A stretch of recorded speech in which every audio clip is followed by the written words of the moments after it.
எனக்கு அன்பான தேவஜனமே, இயேசு கிறிஸ்துவின் இனிதான நாமத்தில் உங்கள் யாவருக்கும் அன்பின் வாழ்த்துக்கள்.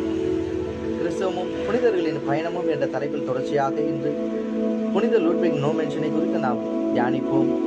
என் நாமத்தினால் எதை கேட்டாலும் அதை நான் செய்வேன் என்ற வேத வசனத்தின்படியாக 20 வயதான லூட்விக் நோமென்ஷன் தால் உடைந்து படுக்கையில் படுத்துக் கொண்டிருந்தார். பேர் சொன்ன அந்த வசனத்தை அவர் மீண்டும் மீண்டும் வாசித்துக் கொண்டே இருந்தார். மிகவும் சோகமான குரலில் தனது தாயை அழைத்து, அம்மா, நான் மீண்டும் நடக்க முடியுமா? ஆண்டவர் என்னுடைய தேவைகளை சந்திப்பாரா? நான் கேட்கும் உதவிகளை அவர் செய்வாரா என்றார். அதற்கு அந்த தாய் மிகுந்த நம்பிக்கையுடன் தனது மகனின் கரங்களை பற்றி பிடித்து கிறிஸ்துவுக்குள் நம்பிக்கை கொள்ள செய்தார். 3 ஆண்டுகள் கழிந்தன. ஒரு நாள் லூட்விக் தனது படுக்கையில் இருந்து எழுந்து நடந்தார், ஓடினார்.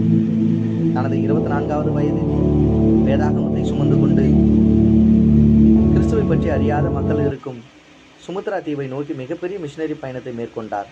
தனது வாழ்வில் நடந்த அநேக அற்புதங்களை குறித்து அந்த மக்களுக்கு அவர் எடுத்து கூறினார். இருந்தாலும் கூட பேபாக் என்ற மக்கள் கூட்டம் அவருக்கு இடையூறாக இருந்தனர். அவர் பொறுமையாக தனது ஊழியத்தை செய்து கொண்டு வந்தார். அதனாலேயே முதலில் 2000 ஆத்துமாக்கள் ரட்சிக்கப்பட்டனர்.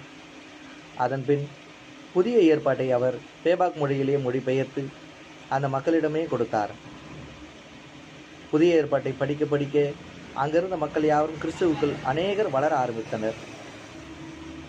அந்த மக்களுடைய கலாச்சாரத்தை மாற்றாமல் மக்களோடு மக்களாக இருந்து ஊழியத்தை செய்து லூட்விக் நோமென்ஷன் இலைப்பாறுதலுக்குள் பிரவேசித்த போது சுமார் 1,80,000 ஆத்துமாக்கள் ரட்சிக்கப்பட்டனர்.